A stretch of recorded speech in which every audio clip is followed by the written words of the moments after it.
Engaging the female voice in understanding gender and sexuality interaction, the school and social work as a medium for empowerment. The presentation structure will include an introduction and research problem, the research aim and objectives, a brief literature review, research methodology, key findings and recommendations, as well as a conclusion. Over the last 2 decades, incidents of HIV and teenage pregnancies have been mostly prevalent among young women of the age between 14 and 24 years. Additional statistics show that out of every 1,000 learners registered in primary school, 51% were reported to have been pregnant in 2009, and 30,000 teen pregnancies were reported in the Eastern Cape between 2015 and 2022. There are numerous interventions to address the issue of safe sexual practices to prevent teenage pregnancies and HIV infections among young people. However, significant changes are not visible. Despite the programs mentioned, teenage pregnancy and HIV infection remain high and may suggest that the female voice is marginalized. This begs the question whether the power balance as it presents itself in our patriarchal system suppresses the empowerment strategies intended through these programs. So the aim of this study is to understand through the voice of young women how they perceive gender and sexuality in their relationships with their male counterparts. The research is further aimed at understanding from the point of view of these young women what role the school and social work should play in strengthening their voice in gender interaction. A brief literature review will be looked at for the purposes of this conference. And on this slide, we are dealing with social workers as educational partners in gender empowerment and their availability in schools, as well as the role of life orientation and the school in the empowerment discourse. Social work has been a scarce skill and almost non-existent in the 9 provinces of South Africa within schools, despite the innumerable policies that have been drawn up by the Department of Education over the years. The role of social workers in schools is more than just supporting the school in terms of disciplinary issues. It is also to prevent social problems among the youth. Now, the schools prefer students who are presenting as non-sexual. That is the official school culture. And life orientation teachers, both in the rural and Model C schools, have cited in numerous studies that they are unable to teach life orientation. They face challenges when teaching life orientation, and this is because of lack of training. However, the Model C schools deploy more creative ways in terms of supporting this curriculum. Continuing with the literature review, we looked at patriarchy and relationships and patriarchy, transactionality in relationships, and gender interactions and its relationship to risky behavior. And what we saw with the review of literature is that patriarchy is heterosexual in nature, and it is male-dominated, it is male-identified and male-centered, which means that everything that happens within society and within our culture rotates around men. Whether you're looking at relationships between young people and older men, this is because of the foundation that patriarchy has set for how relationships should work. However, I just want to highlight, especially in transactionality in relationships, that the common demographic factors which young women share that seem to drive relationships that they have with the older men is education levels, unemployment, marriage status, and low income bracket.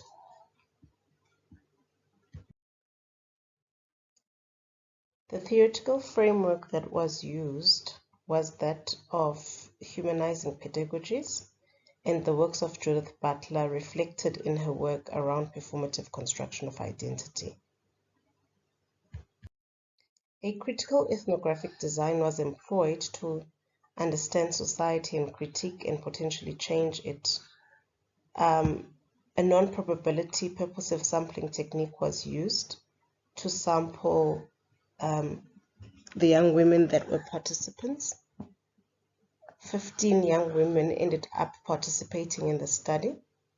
Group information sessions were done before the signing of consent forms by participants. The researcher engaged in inductive analysis, and a pilot study was conducted, and data analysis was done using an emic approach focusing on participants' attitudes, beliefs, behaviors, and practices as indicators of how they experience their social and cultural worlds. Peer debriefing and member checks were done to increase study credibility. Through referring to the original theoretical framework to show how concepts and models would guide data collection and analysis, transferability was achieved in the study. The researcher used the process of Open and Excel and selective coding to achieve dependability. 4 themes emerged as key findings of the study. Theme 1 stated that patriarchy continues to influence partners' expectations of relationships. Subtheme 1, which spoke to the female voice being silenced, speaks to a young woman who has nighttime rendezvous dictated to her by her boyfriend. She simply accepts these nighttime rendezvous across dangerous spaces where she is at risk for the sole pleasure of her boyfriend. Subtheme 2 spoke to men dictating the terms of the relationships, and 40% of the cohort interviewed alluded to this concept.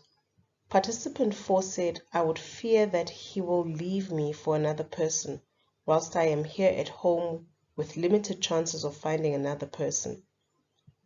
And participant 3 indicated that her boyfriend had many girls, and I was fighting all the time, and I was losing focus at school, which was the main reason I came to Port Elizabeth.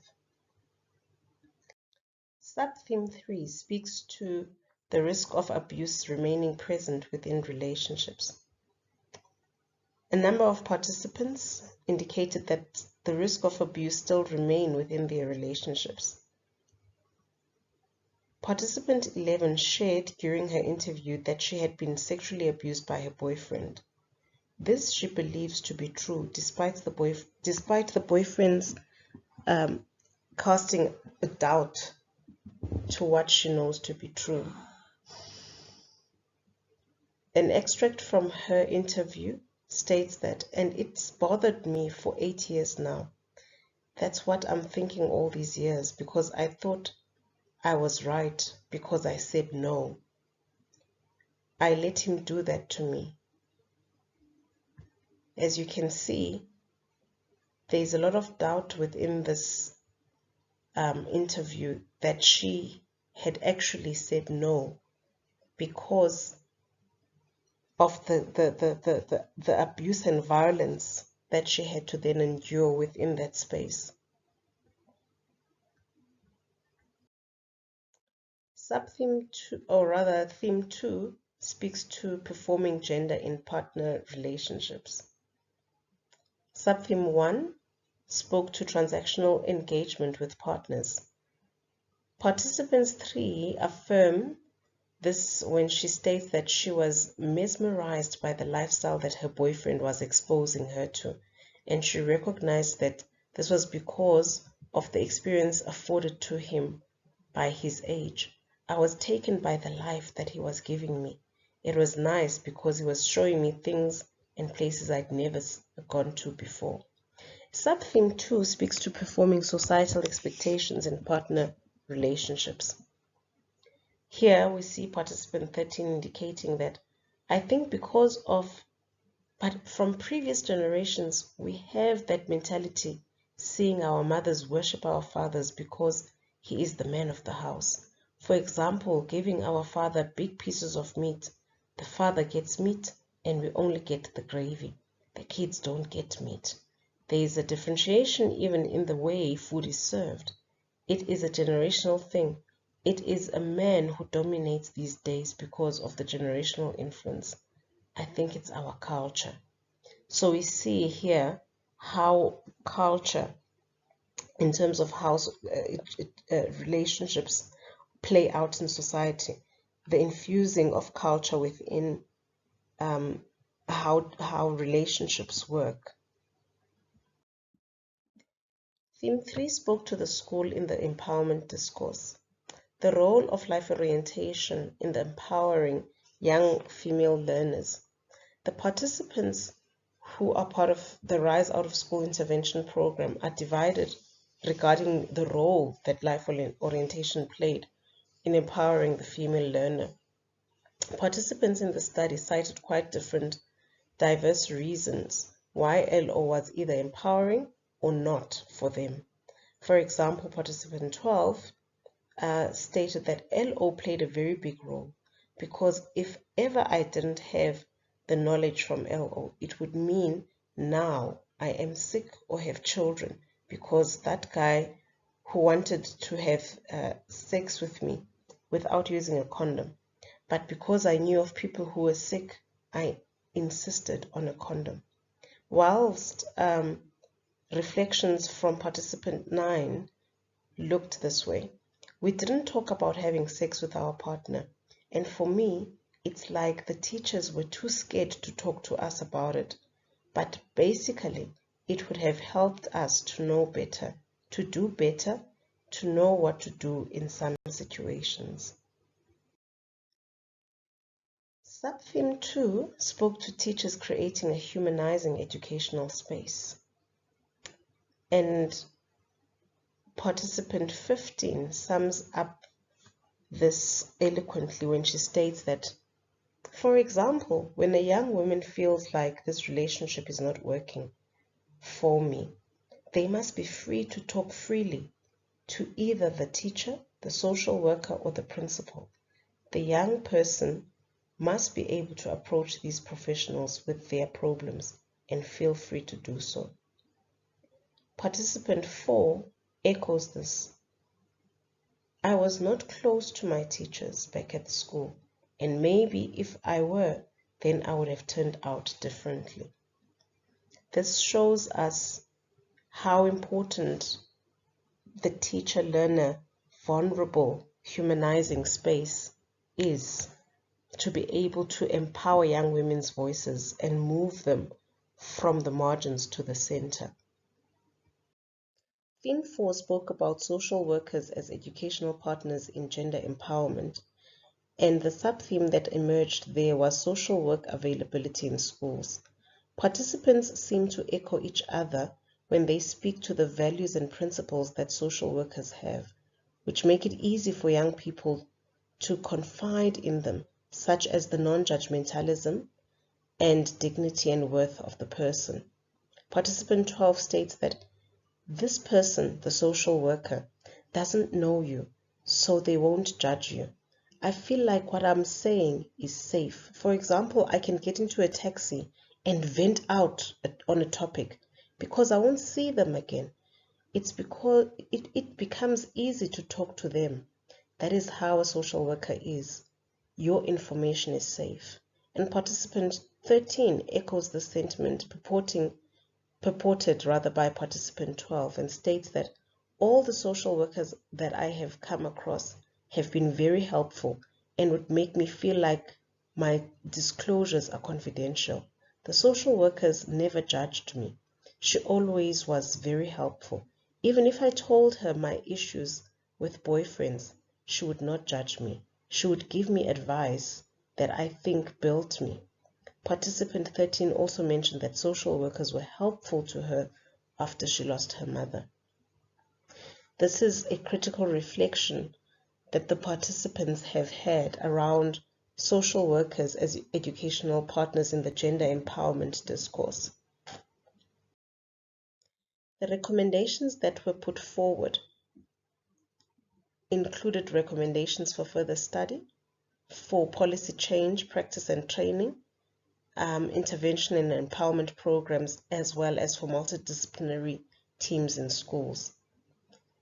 So further research on the consequences of having a voice and how these are addressed must be conducted. And the researcher would like to recommend further research on positive masculinities in as far as they empower young women and provide protective factors within their space. Studies should be made readily available in a format that quickly speaks to young people to positively influence them in broader society. So programs need to factor in that women's soul empowerment in this gendered space can be problematic and thus need to include a gendered approach to be part of their program design. And when we speak about design of interventions and empowerment programs, interventionalists need to challenge and impact the environmental, social, and political drivers of patriarchy within the system in which individual young women operate, such as schools, families, church, and broader society.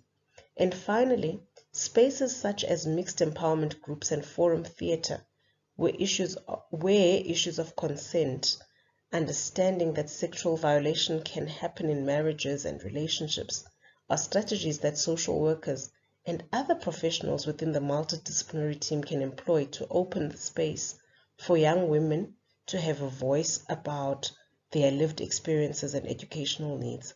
These can be integrated into casework, group work, and community work.